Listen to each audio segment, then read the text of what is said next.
Do you see that girl Onome? Life never gave her a soft landing. From the day she came into this world, it was like the sky closed on her head. I still remember the day she died. It rained heavily, like the heavens were mourning too.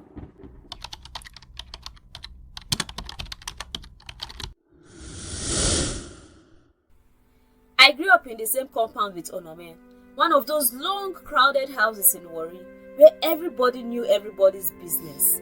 Onome was the quiet one, always washing, sweeping, or carrying one child or the other. She had two younger siblings, Ese and Fola. Onome was 13, Ese was 11, Fola was 4. Their father disappeared after Fola was born. Their mother sold akara in the morning and boiled groundnut with corn by evening. From the very beginning, life seemed unfair and very difficult. Onome was smart, kind, and full of dreams, but trouble followed her like a shadow. In primary school, she was often sent home for not paying fees.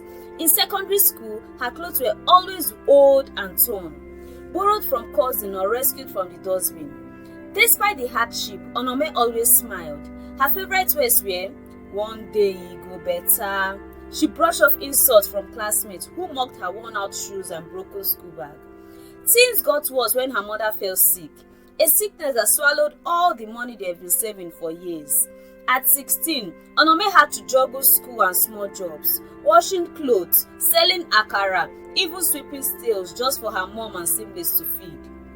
Many nights she cried in silence, asking God, "Why me?" But Onome never stopped dreaming. She kept working hard, selling akara, cleaning houses, and doing all sorts of jobs just to get money. In preparation for WAEC, she studied with candlelight. She wrote her WAEC with hope in her chest, and she passed with flying colors. Still, there was no money for university, but she was satisfied with the little win. Her mother's sickness became severe, and there was no money for a better treatment.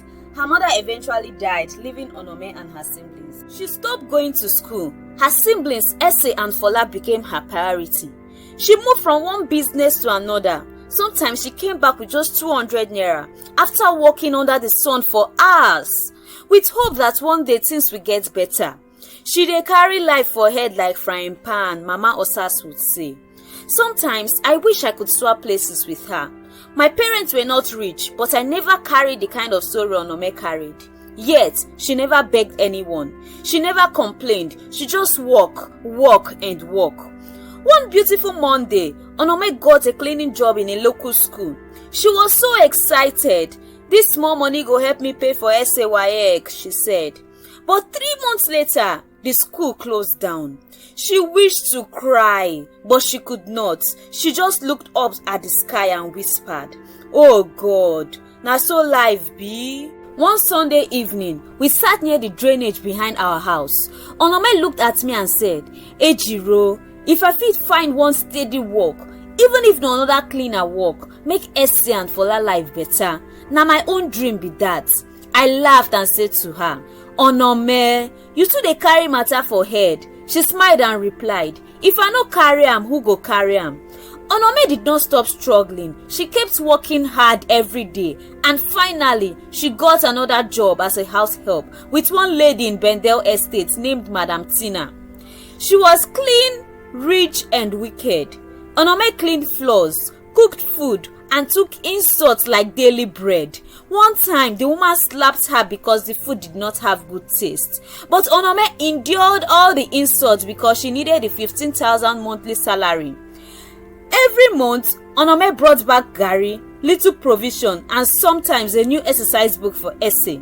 She never missed visiting once a week, even if it rained or when she was tired. Ese was doing well in school, preparing for WAEC. Fola had started primary 3. Things weren't great, but they were happy. Onome managed to save up some money to open a small shop. Everything was not going so well, but she managed. The day Onome's luck ran out, the whole market went quiet. I was at a yam stealer's stand, bargaining over 2 tubers of yam with my mother, when I heard a loud crash. We all turned. Onome was kneeling on a wet ground. Her goods scattered everywhere. It was palm oil she was carrying in bottles. And now the bottles were broken, oil spreading like blood on the earth. No one moved close to her. People just stared. Onome had always been the kind of person you see in bad situation. She cried bitterly. I heard people gossiping. Trouble follows her. If rain falls, her roof leaks the most. That evening at the drainage, she told me a man from the next village had promised to buy all her palm oil for a party, and she borrowed money to buy the palm oil bottle from a wholesaler. She said if she sold it, she could finally fix the leaking roof at home. But as she crossed by the market, a boy running by bumped her. The tray slipped from her head. The bottle smashed. She froze. Her lips moved, but no sound came out. The boy was gone. Someone whispered, "Onome again." A few women tried to help, picking up the unbroken bottle, but most of them were gone. The oil on the ground could not be saved. The smell filled the air. Then the wholesaler came. He was very angry, pointing his finger at Onome. He insisted that she must pay him before sunset, or he would take anything valuable in the house. I watched her sit on the ground, holding the only bottle that survived, staring into it like she could see her whole life inside. She did not cry for long. She just sat quietly while people walked around her. After the palm oil loss, the wholesaler came with brute force and took everything she owned. And the shop owner rented the space to someone else because she could not pay for shop rent. She was frustrated but did not give up. She kept working hard every day to provide for her siblings. By the next month, I noticed she looked thinner. She coughed more but insisted she was tired. I asked her, "You sure say you dey okay?" She nodded and said, "Na just small malaria, e go pass." But I knew something wasn't right. She was working too hard and not eating well. One night, I saw her sitting at the backyard, quietly crying. She did not notice me. She just wiped her face, stood up, and walked back inside. Even with her body getting weaker, she refused to stop walking. She told Essie, "Just manage, finish this WAEC, eh? You go make me proud." Essie nodded with tears in her eyes. That's the kind of sister Onome was. She held all her pain inside just to ensure the people she loved could stand. One Sunday evening, as we all sat outside while the breeze blew, I looked at her and something did not just feel right. She looked peaceful, too peaceful. Then she smiled at me and said, "Ejiro, you go help Essie and for life anything happen to me?" I laughed it off. "Abeg o, talk better thing," I said. She smiled again and looked up at the sky like she was waiting for something. I never knew that smile would haunt me for the rest of my life.